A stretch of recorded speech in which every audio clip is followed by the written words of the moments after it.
آج انشاءاللہ تعالی ہم سورۃ المائدہ کی آیت نمبر 38 سے لے کر 40 تک پڑھتے ہیں اور ان آیات کو سمجھنے کی کوشش کرتے ہیں۔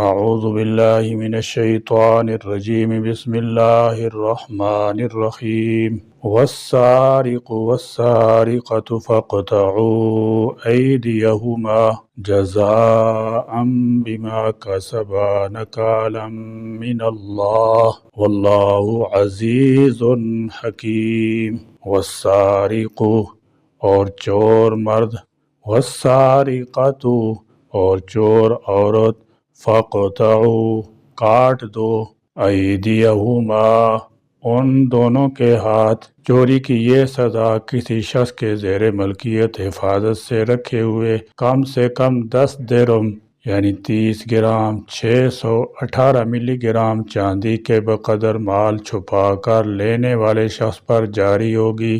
یہ 10 درہم کی مقدار حضرت عبداللہ بن مسعود رضی اللہ تعالیٰ عنہ کی روایت میں ذکر کی گئی ہے۔ پہلی چوری پر گٹے سے دایاں ہاتھ کاٹا جائے گا، دوسری چوری پر حدیث کی روشنی میں بایاں پاؤں ٹخنے سے کاٹنے کا حکم ہے۔ اس کے بعد بھی چوری کرے تو قید کر لیا جائے گا، جیسے کہ بعض روایات سے معلوم ہوتا ہے۔ جزاءً بطور سزا، بما بسبب اس کے جو، کسبا انہوں نے کمایا، جرم کیا، نکالاً عبرت ناک سزا ہے، من اللہ اللہ کی طرف سے۔ اللہ کی طرف سے کہہ کر اشارہ ہے کہ چوری کی سزا اللہ تعالی جل شانہ کے حق کے طور پر ہے، اس لیے بندہ کے معاف کر دینے سے معاف نہیں ہوگی۔ واللہ اور اللہ، عزیز بہت غالب، حکیم خوب حکمت والا ہے۔ چوری کا مطلب ہے کسی کی چیز چھپ کر بغیر اجازت کے لے لینا۔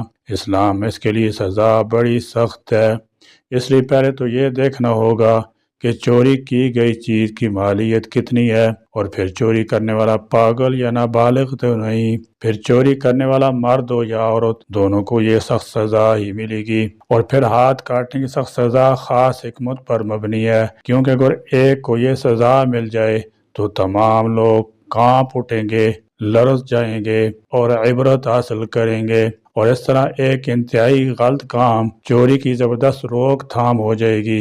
یہ حد اللہ کی طرف سے لگائی گئی ہے جو بڑا زبردست اور بہت حکمت والا ہے۔ اب اس مال کی مالیت دیکھی جائے جس کے چوری کرنے پر ہاتھ کاٹنے کی سزا مقرر کی گئی ہے۔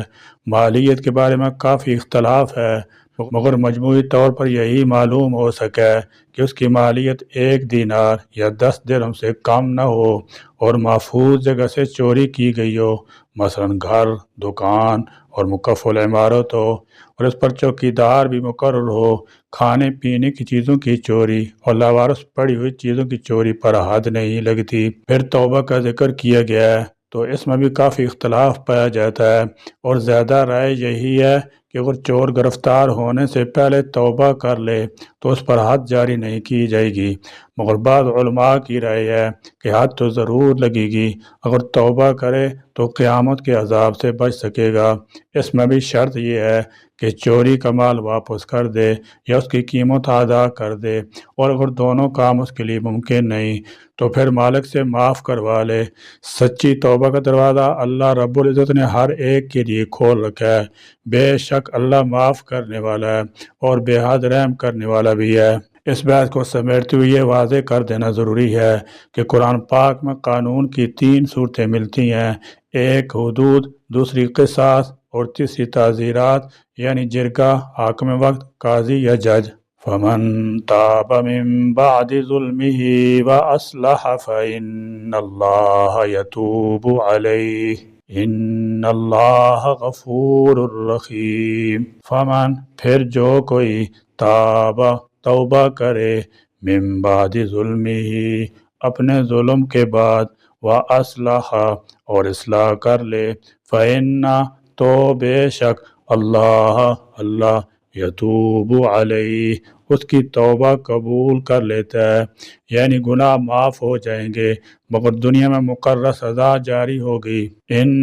بے شک اللہ غفور، خوب بخشنے والا، رحیم، نہایت رحم کرنے والا ہے۔ امام ابو حنیفہ رحمۃ اللہ تعالی علیہ کے مطابق سرقہ کا نصاب 10 درہم ہے، اس پر ہاتھ کاٹنے کی حد لگ جاتی ہے۔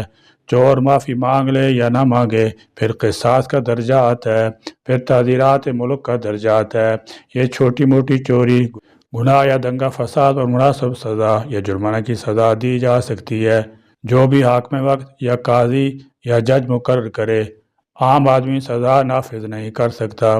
پرندوں کی چوری، ترکاریاں، پھل، پکا ہوا کھانا، گوشت، غلہ، کھیل وغیرہ کے آلات، جنگل میں چرتے ہوئے جانور کی چوری اور بیت المال کی چوری پر ہاتھ کاٹنے کی سزا نہیں دی جا سکتی، مگر عدالت یا جرگہ کی طرف سے اس کو مناسب سزا ضرور دی جائے گی۔ اور نفس کی پاکی کے لیے سچی توبہ بھی بے حد ضروری ہے، جسمانی سزا چاہے چھوٹی ملے یا بڑی۔ آج کل یورپ کی نام نہاد مہذب اقوام اسلامی سزاؤں کو غیر مہذب اور وحشیانہ سزائیں سمجھتی ہیں، اور بدنی سزاؤں کو غیر انسانی سلوک اور ظلم کے مترادف سمجھتی ہیں۔ علامہ محمد اقبال رحمۃ اللہ تعالی علیہ سے یورپ میں اس کے کسی دوست نے کہا کہ اسلام میں چوری کی سزا تو بڑی غیر مہذبانہ ہے، تو علامہ محمد اقبال رحمۃ اللہ تعالی علیہ نے اس کا یہ جواب دیا تھا کہ کیا تمہارے خیال میں چور مہذب ہوتا ہے؟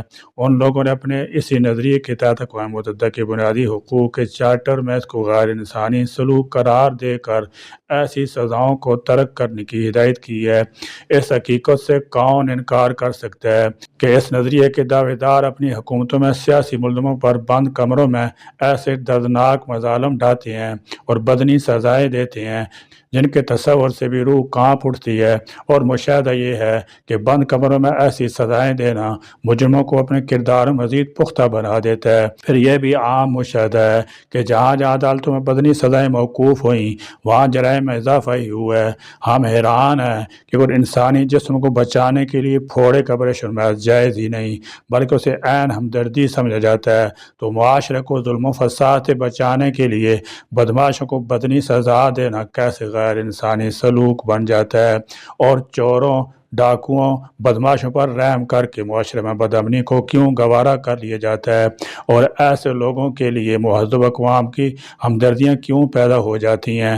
کیا یہ معاشرے کے ساتھ غیر انسانی اور ظالمانہ سلوک نہیں؟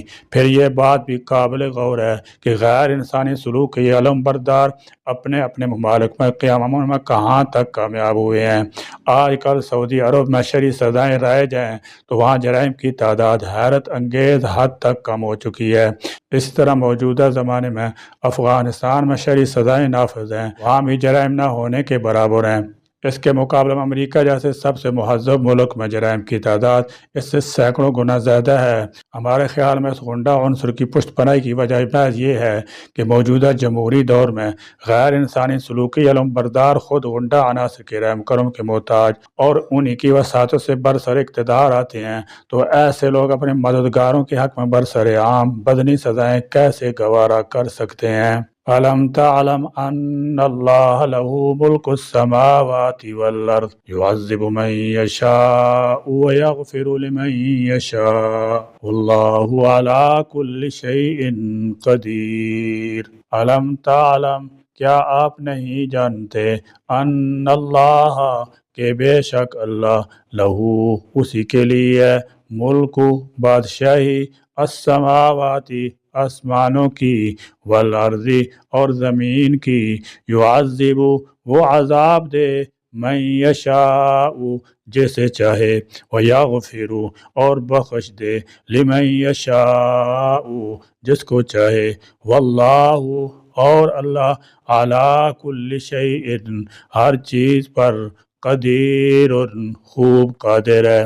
کئی کم عقل، بیوقوف، کفار مشرکین ان قوانین پر الٹے سیدھے اعتراض کرتے ہیں، تو اس آیت میں اللہ رب العزت اپنے اختیارات کا اظہار کرتے ہوئے فرماتے ہیں کہ انسان کو اپنی پیدائش اور ان تمام سہولیات کی پیدائش کو دیکھ کر یہ یقین کرنے میں کیوں مشکل پیش آ رہی ہے کہ آسمانوں، زمین اور ہر چیز کا مالک صرف اللہ اور صرف اللہ ہی ہے۔